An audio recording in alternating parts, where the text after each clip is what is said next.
इथे उपस्थित वंचित बहुजन आघाडीचे उमेदवार,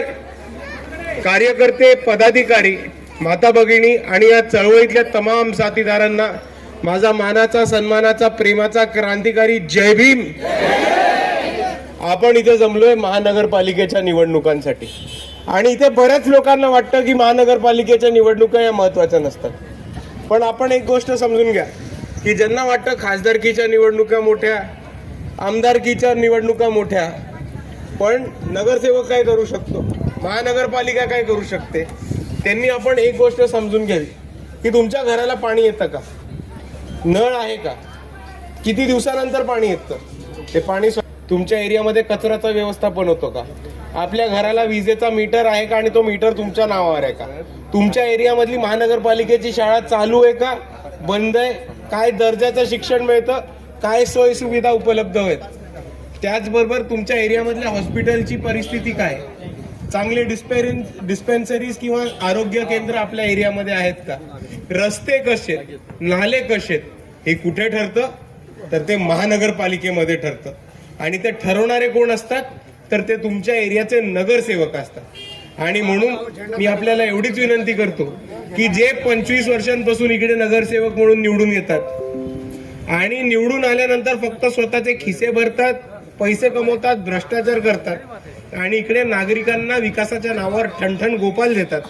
या लोकांना आता सत्तेच्या बाहेर ठेवायची गरज आहे आणि तुम्हाची कामं करणारी, तुमची मदत करणारी, तुमच्या हक्काची आणि वंचित बहुजन आघाडीचे नगरसेवक हे निवडून द्यायची आज काळाची गरज आलेली आहे मित्रांनो।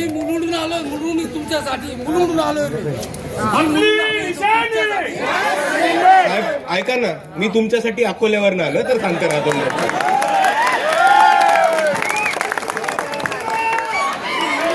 म्हणून तर 30 किलोमीटर आहे, मी 450 किलोमीटर वरनं आलोय। शांत राहता, शांत बैठक, दुसऱ्या बाजूला आपल्याला मोठ्या प्रमाणात आपल्या भागाचा विकास करायचा, रस्त्याची व्यवस्था नीट करायची, स्वच्छ पिण्याचं पाणी आणायचं, एक चांगलं आरोग्य केंद्र आणायचं आणि मी वंचित बहुजन आघाडीच्या उमेदवारांतर्फे आपल्या सर्वांना गवाही देतो, आश्वासन देतो की वंचितचे उमेदवार निवडून आल्यानंतर प्रत्येकाच्या घराला दररोज स्वच्छ पिण्याचं पाणी, दररोज वीज पुरवठा आणि त्या विजेच्या मीटर आणि ते मीटर आपल्या नावावरती करण्याचं काम हे वंचित बहुजन आघाडी करणार। आपल्या इकडची जी महानगरपालिकेची शाळा आहे, ज्या शाळेची अवस्था खूप खराब झालेली आहे, ते शाळा सुधारून तिथे सोयी सुविधा उपलब्ध करून कॉम्प्युटर प्लेग्राऊंड लेकरांना देऊन, प्रायव्हेटमध्ये मिळतं, खाजगीमध्ये मिळतं, त्या दर्जाचं इंग्लिश मीडियमचं मोफत शिक्षण देण्याचं काम हे वंचित बहुजन आघाडीचे उमेदवार करतील आणि त्याच्यावर महत्वाचं, इथे मोठे संख्येने कंत्राटी कामगार राहतात। आता यांना मी सांगू इच्छितो की या महाराष्ट्रामध्ये कंत्राटी भरती थांबली पाहिजे आणि जे कंत्राटी भरतीवरती लेबर म्हणून काम करतात त्यांना परमनंट सरकारी नोकरी मिळाली पाहिजे। यासाठी जर कोणी आंदोलन केलं असेल तर ते वंचित बहुजन आघाडीने केलंय आणि आम्ही आजही आमच्या भूमिकेवरती ठाम आहोत की कंत्राटी भरती बंद करून या सरकारने या लोकांना परमनंट सरकारी नोकरी दिली पाहिजे आणि ते काम करण्याची आश्वासन वंचित बहुजन आघाडी आपल्या सर्वांना देते। दुसऱ्या बाजूला इथे खूप मोठ्या प्रमाणात झोपडपट्टी राहते आणि त्या झोपडपट्टीतल्या लोकांना इकडचे प्रस्थापित बिल्डर लोक अतिक्रमण म्हणून झोपडपट्टी उचलू, झोपडपट्टी हटवू, असे काय काय गोष्टी करत राहतात। 2001 मध्ये आपला सर्वे झाला होता आणि त्या 2001च्या सर्वेमध्ये आपल्याला हे सांगितलं होतं की ज्यांची सर्वेमध्ये नावं आली आहेत त्यांच्या घरावरती ती जमीन आणि ते घर, त्यांच्या नावावरती ते घर आणि जमीन केली पाहिजे।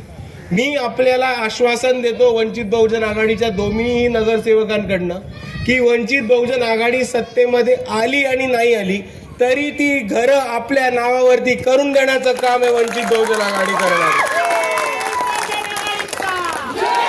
दोन्ही उमेदवार अश्वजित दादा आणि इकडची टीम,